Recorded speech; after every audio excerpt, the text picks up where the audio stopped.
Assalamualaikum warahmatullahi wabarakatuh. Perkenalkan, nama saya Farid Ardian. Saya berasal dari kelompok 5. Perkenalkan, nama saya Setia Rimba. Saya dari kelompok 5. Perkenalkan, nama saya M. Faizal Ansori. Saya dari kelompok 5. Perkenalkan, nama saya Sasmita Embelisa Fitri. Saya dari kelompok 5. Mengingat pentingnya dalam syariat Islam yang disampaikan dalam Al-Quran dan As-Sunnah secara konferensif karena memerlukan penelaahan dan pengkajian ilmiah yang sungguh-sungguh serta berkesinambungan. Oleh karena itu, diperlukan penyelesaian secara sungguh-sungguh atas persoalan-persoalan yang tidak ditunjukkan secara tegas oleh nas itu. Maka, untuk itu, ijtihad menjadi sangat penting. Kata ijtihad terdapat dalam sabda Nabi yang artinya pada waktu sujud, bersungguh-sungguh dalam berdoa. Dan ijtihad tidak membatasi bidang fikih saja. Dan banyak para pendapat ulama mempersamakan ijtihad dengan qiyas. Adapun dasar hukum itu sendiri adalah Al-Quran dan As-Sunnah. Maka dari itu, karena banyak persoalan di atas, kita sebagai umat Islam dituntut untuk keluar dari kemelut itu, yaitu secara melaksanakan ijtihad. 1. Apakah pengertian ijtihad? 2. Apa saja hukum ijtihad? 3. Apa kedudukan ijtihad dalam hukum Islam? 4. Apa saja metode ijtihad? 5. Apa fungsi ijtihad? 1. Untuk mengetahui pengertian ijtihad. 2. Untuk mengetahui hukum ijtihad. 3. Mengetahui kedudukan ijtihad dalam hukum Islam. 4. Mengetahui metode ijtihad. 5. Mengetahui fungsi ijtihad. Kata ijtihad berasal dari kata ijtihada yajtahidu ijtihadan yang berarti mengarahkan segala kemampuan untuk menanggung beban. Menurut bahasa, ijtihad adalah mencurahkan segenap tenaga dan pikiran secara bersungguh-sungguh untuk menetapkan suatu hukum. Secara terminologis, berijtihad berarti mencurahkan segenap kemampuan untuk mencari syariat melalui metode tertentu. Ijtihad yang sempurna ialah upaya mengartikan segala kemampuan dalam menggali sesuatu sehingga dirinya merasakan tidak mampu lagi dari apa yang digali. Ijtihad dapat dipandang sebagai salah satu metode untuk menggali sumber hukum Islam. Orang yang berijtihad disebut mujtahid.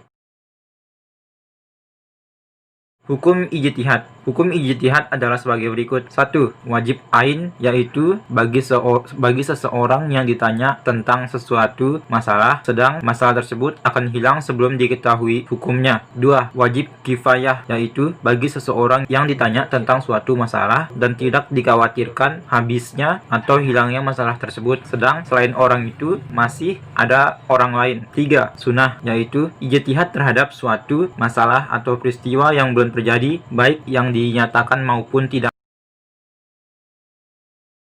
Kedudukan hukum ijtihad dalam hukum Islam. Masalah-masalah yang menjadi lapangan ijtihad adalah masalah-masalah yang bersifat zanni, yakni hal-hal yang belum jelas dalilnya baik dalam Al-Quran maupun hadis. Adapun hal-hal yang bersifat qat'i, yakni hal-hal yang telah tegas dalilnya. Tentang kedudukan ijtihad terdapat dua golongan, yaitu golongan pertama berpendapat bahwa tiap-tiap mujtahid adalah benar dengan alasan karena dalam masalah tersebut Allah tidak menentukan hukum tertentu sebelum diijtihadkan. Golongan kedua berpendapat bahwa yang benar itu hanya satu, yaitu hasil ijtihad yang cocok jangkauannya dengan hukum Islam, dengan hukum Allah.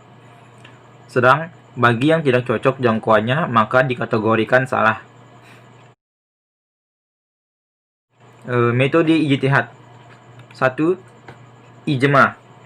Ijma adalah satu jenis ijtihad yang dilakukan para ulama dengan cara berunding, diskusi, lalu akhirnya muncul suatu kesepakatan untuk menyelesaikan suatu masalah. Keputusan bersama ini tentu saja tidak begitu saja dilakukan.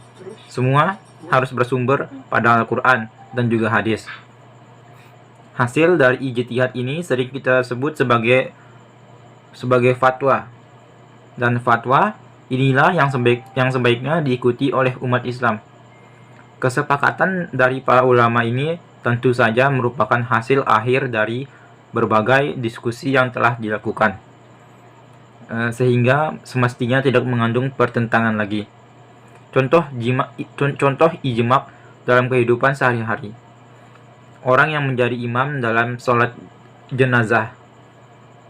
Dalam sholat jenazah, penguasa atau penggantinya didahulukan daripada keluarga orang yang mati tersebut. Ini pendapat Ali dan Ibnu Mas'ud dan telah dilakukan oleh Husain dan 80 sahabat. Hal ini sudah tersiar dan tidak ada yang menentang, maka menjadi ijma. Orang yang diwasiatkan, contoh kedua, orang yang diwasiatkan oleh mayit ialah orang yang paling berhak mensolatkan menurut ijma para sahabat. Yang terakhir, anak laki-laki didahulukan daripada saudara laki-laki dalam hal mensolatkan mayat menurut ijma. Qiyas, salah satu macam ijtihad adalah qiyas, yaitu upaya mencari solusi permasalahan dengan cara mencari persamaan antara masalah yang sedang dihadapi dengan yang ada dalam sumber agama, Al-Quran dan hadis. Bila masalah yang sedang dihadapi dianggap mirip dengan yang ada dalam kitab suci maupun hadis, maka para ulama akan menggunakan hukum yang ada di dalam sumber agama tersebut untuk menyelesaikan masalah. Namun, tidak mudah pula kemiripan suatu masalah yang terjadi zaman sekarang dengan yang terjadi pada masa lalu. Disinilah sebenarnya kenapa orang mujtahid atau yang melakukan ijtihad diperlukan memiliki keluasan pengetahuan tentang agama dan masalah-masalah yang lain terkait dengannya. Contoh qiyas. Allah berfirman dalam surat Al-Maidah ayat 90, terdapat larangan keras meminum khamar. Artinya, hai orang-orang yang beriman, sesungguhnya meminum khamar, berjudi, berkorban untuk berhala, mengundi nasib dengan panah adalah termasuk perbuatan syaitan. Maka jauhilah perbuatan-perbuatan itu agar kamu mendapatkan keberuntungan. Khamar merupakan minuman keras yang terbuat dari anggur. Mengapa dilarang? Dan bagaimana bila minuman keras itu dibuat dari bahan lainnya seperti beras ketan, ketela, dan sebagainya?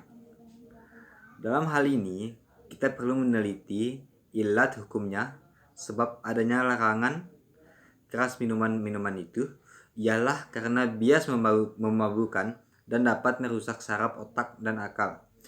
Sudah tentu unsur memabukkan itu terdapat di semua minuman keras.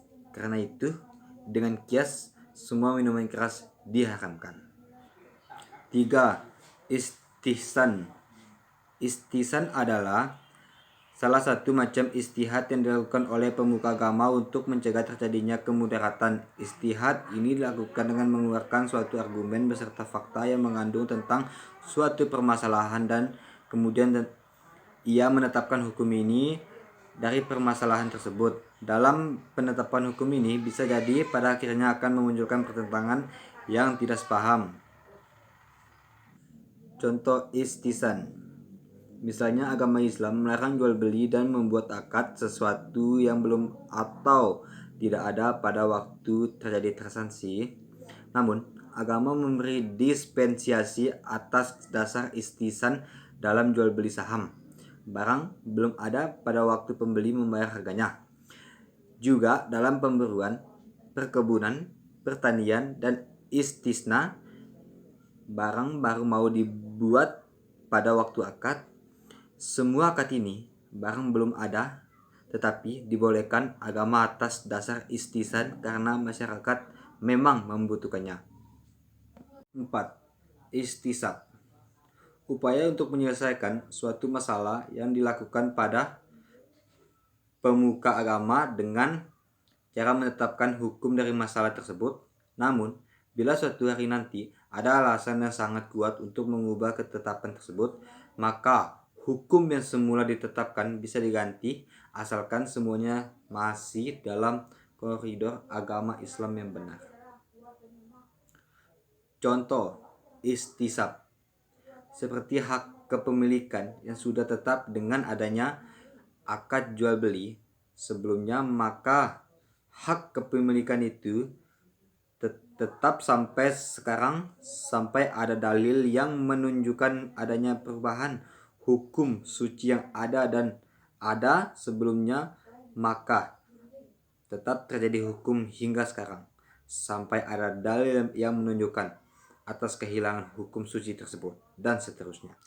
5. Masyalah mursalah.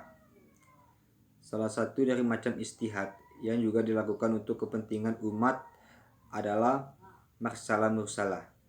Jenis istihad ini dilakukan dengan cara memuaskan permasalahan melalui berbagai pertimbangan yang menyangkut kepentingan umat. Hal yang paling penting adalah menghindari hal negatif dan berbuat baik penuh manfaat. Contoh, masyalah mursalah. Fatwa tentang keharusan adanya sertifikat halal bagi produk makanan, minuman, dan kosmetik oleh MUI. 6. URF atau URF. Istihad ini dilakukan untuk mencari solusi atas permasalahan yang berhubungan dengan adat istiadat dalam kehidupan masyarakat. Adat istiadat memang tak bisa dilepaskan dan sudah melekat dengan masyarakat kita. Istihad inilah yang menetapkan apakah adat tersebut boleh dilakukan atau tidak. Apakah masih dalam koridor agama Islam, maka boleh dilaksanakan. Namun bila tidak sesuai dengan ajaran Islam, maka harus ditinggalkan. Contoh URF atau URF. Jual beli mutaha, yaitu jual beliau tanpa menggunakan ijab kabul karena sudah sama-sama saling memaklumi. Jual beli seperti ini pun berlanjut sampai sekarang. Misalnya jual beli di pasar swalayan. Fungsi ijtihad yaitu terciptanya suatu keputusan bersama antara para ulama dan ahli agama untuk mencegah kemudaratan penyelesaian masalah yang belum ditentukan di dalam Al-Quran dan hadis. Tersepakatinya suatu keputusan dari hasil ijtihad yang tidak bertentangan dengan Al-Quran dan hadis. Dapat ditetapkannya hukum terhadap sesuatu persoalan ijtihadiyah atas pertimbangan kegunaan dan kemanfaatan yang sesuai dengan tujuan syariat berdasarkan prinsip-prinsip umum ajaran Islam. Kesimpulan, ijtihad adalah sebuah usaha yang dilakukan dengan sungguh-sungguh dengan berbagai metode yang diterapkan beserta syarat-syarat yang telah ditentukan untuk menggali dan mengetahui hukum Islam untuk kemudian diimplementasikan dalam kehidupan bermasyarakat. Tujuan ijtihad dilakukan adalah upaya pemenuhan kebutuhan akan hukum karena permasalahan manusia semakin hari semakin kompleks, di mana membutuhkan hukum Islam sebagai solusi terhadap problematika tersebut. Jenis-jenis ijtihad adalah ijma, qiyas, dan masalah mursalah. Problema hukum yang dihadapi umat Islam semakin beragam seiring dengan berkembang dan meluasnya agama Islam dan berbagai macam bangsa yang masuk Islam dengan membawa berbagai macam adat dan istiadat, tradisi, dan sistem kemasyarakatan. Sementara itu, nas Al-Quran dan Sunnah telah berganti. Padahal waktu terus berjalan dengan sejumlah peristiwa dan persoalan yang silih berganti. Oleh karena itu, diperlukan usaha penyelesaian secara sungguh-sungguh atas persoalan-persoalan yang tidak ditunjukkan secara tegas oleh nas itu. Dengan demikian, ijtihad menjadi sangat penting sebagai sumber ajaran Islam setelah Al-Quran dan Al-Sunnah dalam memecahkan berbagai problematika masa kini.